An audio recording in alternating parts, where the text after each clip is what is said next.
Halo guys, kembali lagi bersama aku di sini, Naufal Hanif. Dan selamat datang kembali di Creepy Talk minggu ini.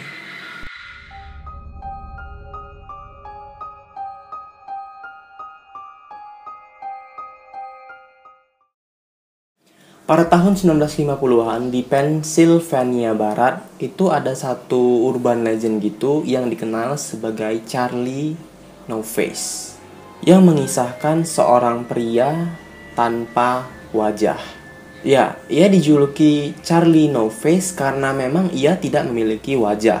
Dan dikabarkan bahwa urban legend ini ada alias nyata keberadaannya. Kalau kalian penasaran, kalian bisa ambil posisi kalian yang senyaman mungkin dan biarkan aku bercerita sampai selesai.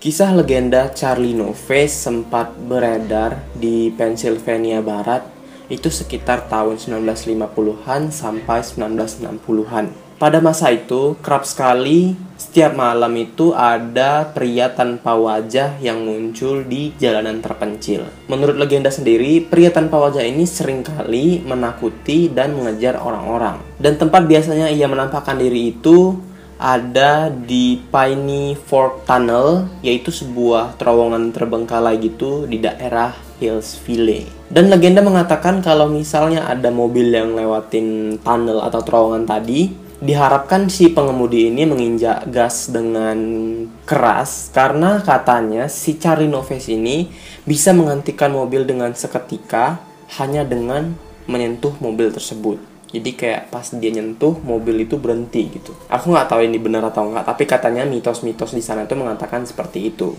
Selain dikabarkan sering muncul di terowongan Piney Fork, si Charlie No Face ini juga kerap meneror orang-orang di South Park atau North Hills, yaitu jalur pedesaan gitu yang ada di sekitar Washington, Pennsylvania.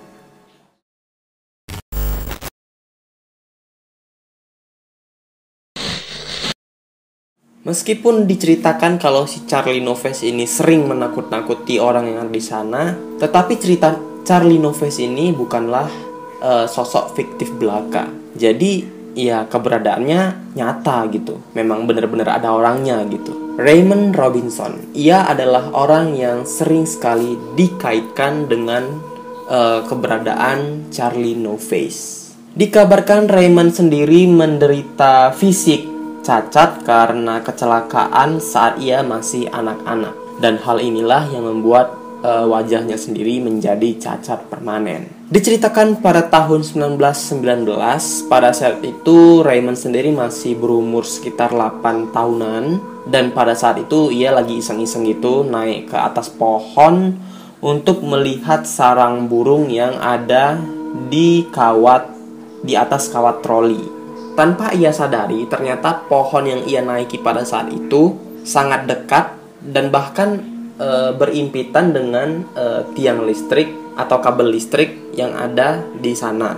Dan naas saat si Raymond ini ingin mengambil sangkar burung tadi, ia malah memegang kabel listrik dan ya ia tersetrum oleh kabel bertegangan tinggi.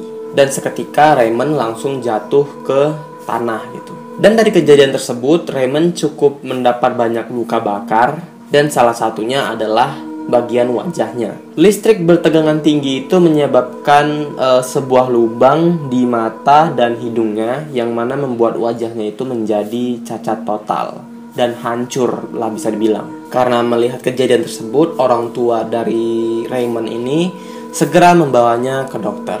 Tapi sesampainya di rumah sakit, dokter yang menanganinya pun sempat putus asa melihat keadaan Raymond pada saat itu.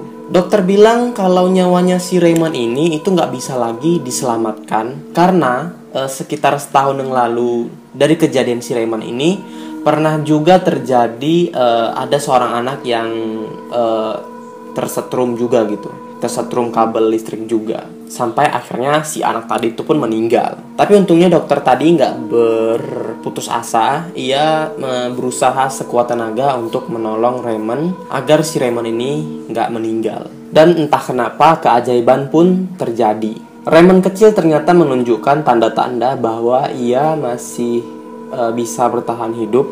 Bahkan si Raymond tadi ini masih bisa berbicara dan juga mendengar, walaupun beberapa organ-organnya itu udah mengalami kerusakan. Tapi tetap, walaupun si Raymond tadi bertahan hidup, ia hidup dengan kondisi yang sangat-sangat mengerikan. Dan karena kejadian tersebut, Raymond memutuskan untuk tidak akan keluar rumah dan mengurung dirinya di rumah, serta menjauhkan dirinya dari dunia luar. Karena ia tahu kalau misalnya ia keluar dari rumah dan bertemu dengan orang-orang, ia pasti bakal dibully. Meskipun begitu, keluarga Raymond sendiri tetap menyayangi Raymond dan tetap merawatnya. Raymond yang pada saat itu tak pernah keluar hanya menghabiskan waktunya untuk membantu orang tuanya dan saudara-saudaranya membuat kerajinan tangan seperti ikat pinggang, dompet, dan keset, karena sebenarnya mata pencaharian orang tuanya adalah memang seperti itu, menjual ya tali pinggang, dompet, dan sebagainya.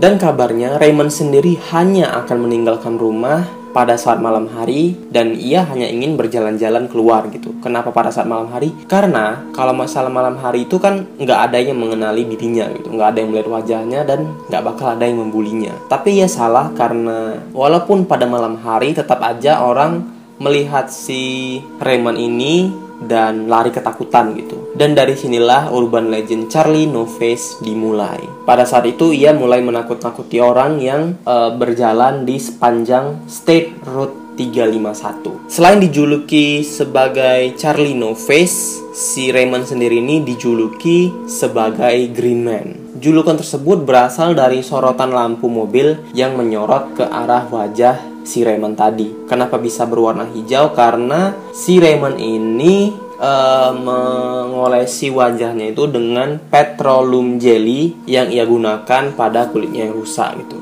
Aku nggak tahu ini semacam kayak treatment gitu kali ya. Dari informasi yang aku dapatkan, nggak terlalu banyak cerita pribadi Raymond yang bisa aku expose, karena memang si Raymond ini kebanyakan hidup menyendiri sampai pada akhirnya Raymond meninggal dunia karena ya faktor usia pada tahun 1985, dan saat itu usianya berumur 74 tahun. Meskipun Raymond telah meninggal dunia, legenda dari Charlie No Face ini masih hidup sampai sekarang di Pennsylvania. Bahkan terkadang hantu dari si Raymond tadi lah yang menakuti orang-orang yang ada di sana.